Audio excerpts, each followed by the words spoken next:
Right here, I'll be talking to you guys about CAT Hackathon. Now, CAT stands for Cardano Africa Tech Summit.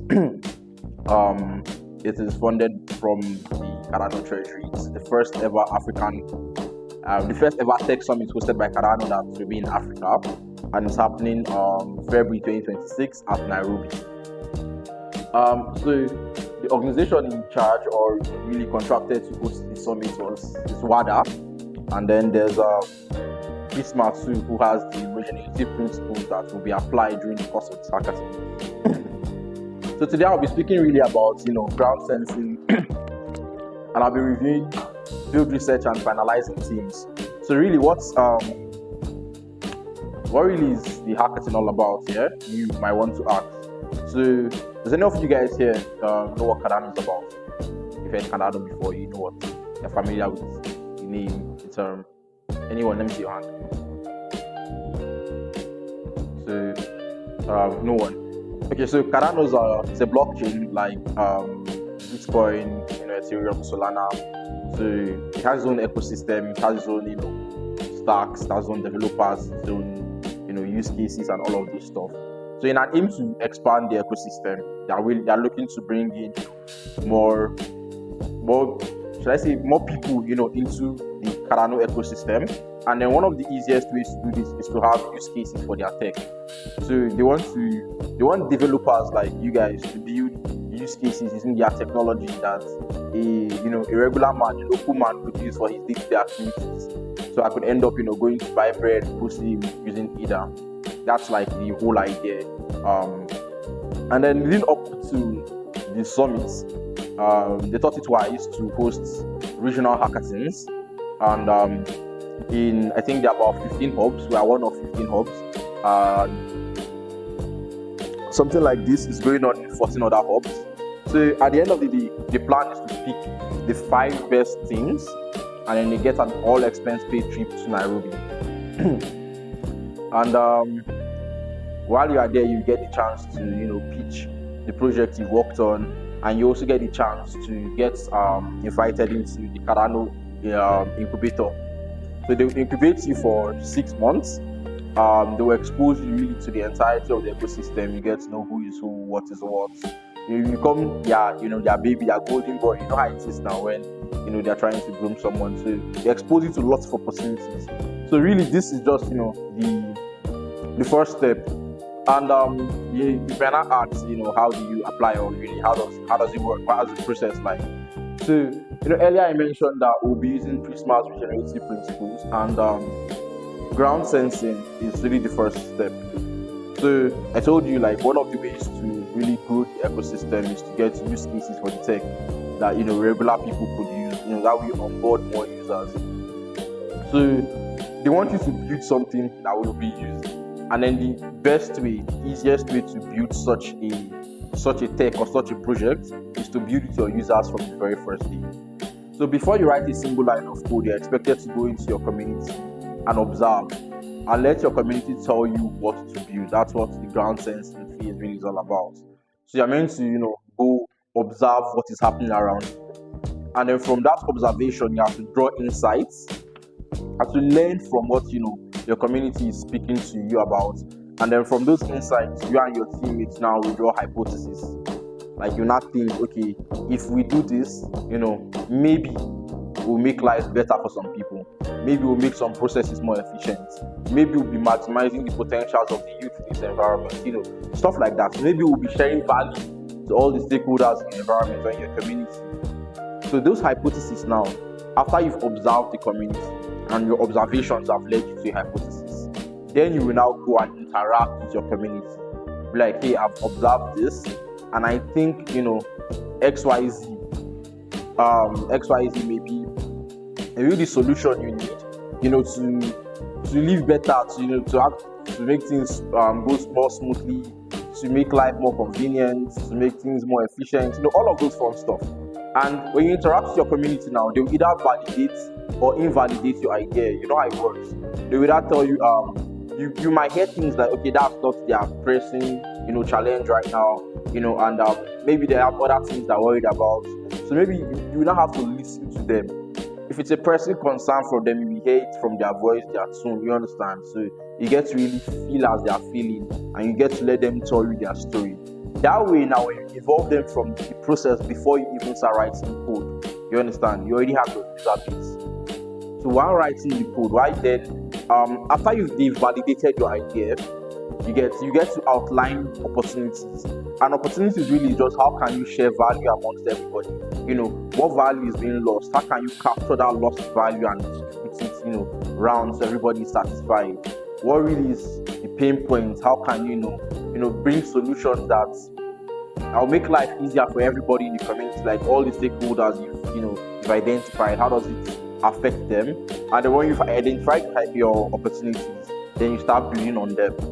For this particular hackathon, there are no tracks. Subject experts involved in that process, where they have to come with their own perspective. So I'm sure everybody's speaking from their own field, like what they understand.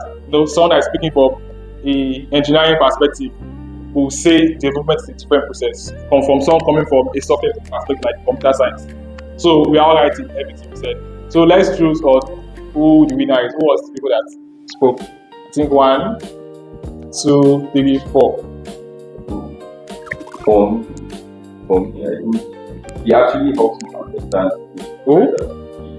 Okay. His own Okay. explanation. Okay. Yeah. Okay.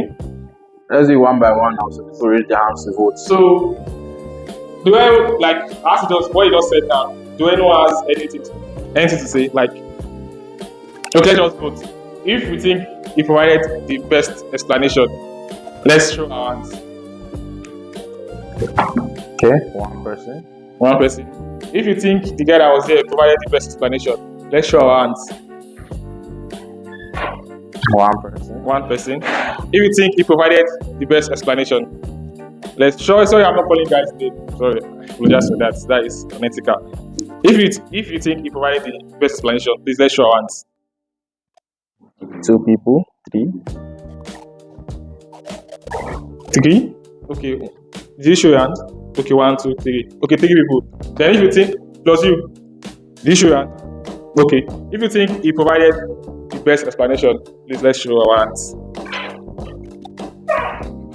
1, 2, 3, 4. Okay. So that is 1, 1, 3, 4. So then I think we have Our winner. our winner. Congratulations.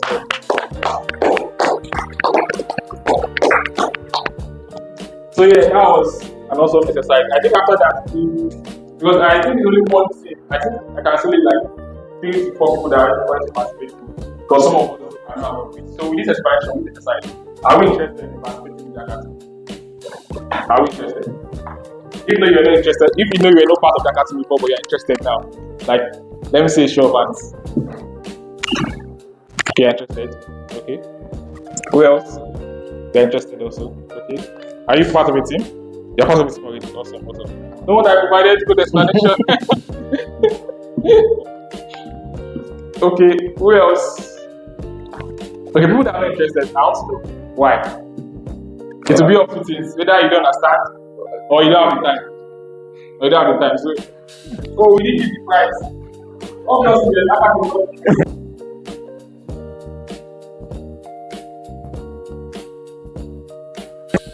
they'll be picking winners from here to a trip to Nairobi.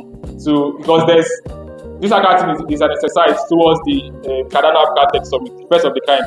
Like Cardano have their tech summit, every year, but in most countries they don't have it in Africa. I think in Europe, US, and Asia at most. That's what they have it. So for the first time, they're having it in Africa. And it's happening in Nairobi. So the people that provide the top projects, the best quality projects, people that follow the principles the most and solve actual community problems, they'll be sponsoring that trip. I think it should be a 1-week trip to Nairobi. And if you present there, and it's actually a competition of 5 people. So from 5 people, they're picking out top 3 people. I think from that top 3 people, they will get incubated by Prisma and Wada themselves. But I don't know. Some of us have been to a hackathon before, or pitch contest before. I've been to a hackathon before, but the person that won, the person that was the last, it was like let's say top 10, and the person that got the last 10th position was the one that got the most out of that experience, because there was an investor there that saw his project, and that was his feed. Like Hackathon has their grading requirements, their grading thing. So the person did not meet up with that particular Hackathon, but his project got the interest of like someone else that was their investor, the VC, and then they got like the person had to reach out to him, and then invited like, called the person, are you interested in like joining integration? And then from there, the person launched his product. It's still in like entry stage at the moment. But to me, that person got the most out of that. So you can be there and you pitch your idea is good and someone love it, and maybe Cardano themselves will find interest in what you're doing and then call you up.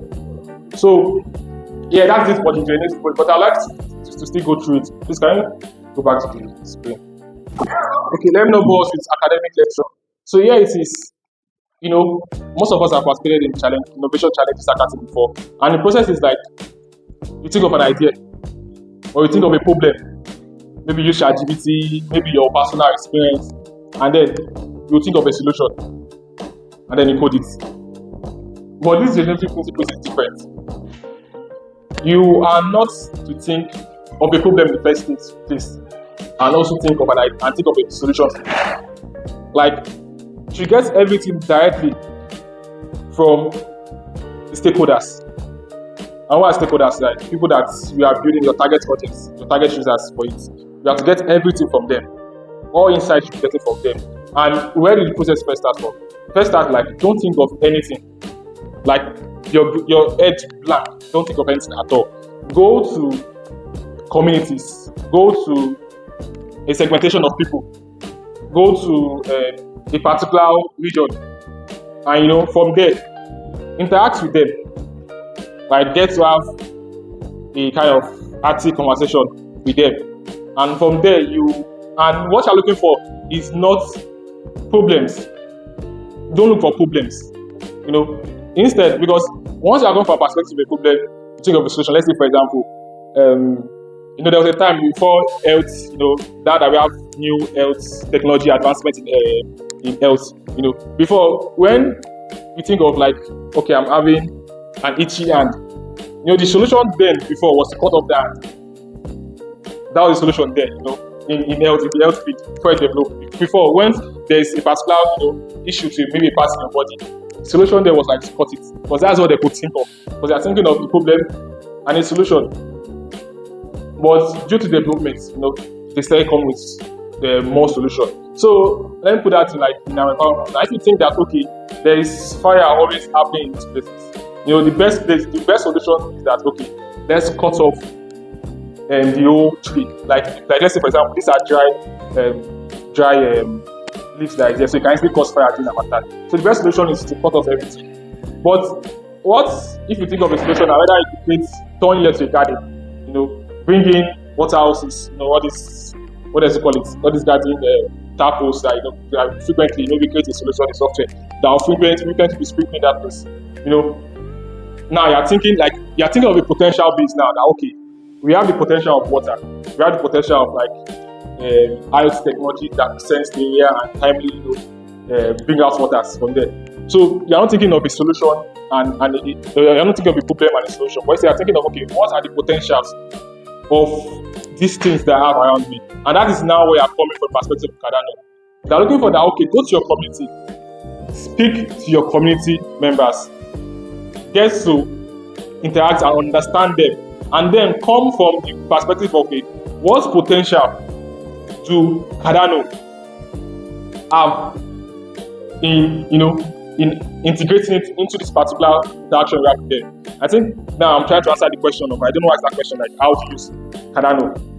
So it's left to you how you want to use Cardano. It's left to you how you want to use Cardano. Now look from Cardano from perspective, okay, what potential do Cardano actually have, Cardano technology have in this particular insight or identified solution we have got into this particular project. So it doesn't mean let's say for example, it doesn't need to be that big. It doesn't need to be that big. You don't need to write one F code. It might even be like okay, what you're even doing alone is just maybe time stamping a message on the chain. what I'm really interested is because little things can have larger impact. So it doesn't need to be that big. So when you're thinking of how you have to take Cardano, please don't overthink it. Don't overthink it. What they're interested in is okay, how unique was Cardano used in that particular process? So let's say this particular community don't have access to network and they can't run online transactions. So maybe what you want to do instead is like, okay, if you do a kind of look for a way to like build a light wallet whereby they could, bond the transaction there and save it on the chain, and it will be timestamped. And then, maybe you could maybe a P2P. You could do like a P2P and give them money. But I fully understand that. Don't worry, it's timestamped on the blockchain already. It's immutable. So don't think of anything like look for the potential Cardano actually have your identified community problems and solutions. So it's left to you how you want to do that, and it doesn't have to be. So don't have to overthink it. So I don't know if I answered. I don't want to say was it you or it was you. So that answers the question, right? Guys, thank you. Any other questions? Okay, please go ahead. Yes. Okay. I don't know if people that are currently in the team, I don't know if Morgan have communicated the new timeline to you guys. So before the timeline was given to us, because it's actually a continental, like Pan-African hackathon. It's happening in all of Pan-Africa currently. Nairobi, Ghana, Gagali, I don't know, Ghana, it's happening, I think, about up to 10 countries in Africa that's currently going on. So, they have to coordinate everything. And the deadline was like, okay, each hub in each region must submit their project before on the 14th, right? That was the previous date. The previous date.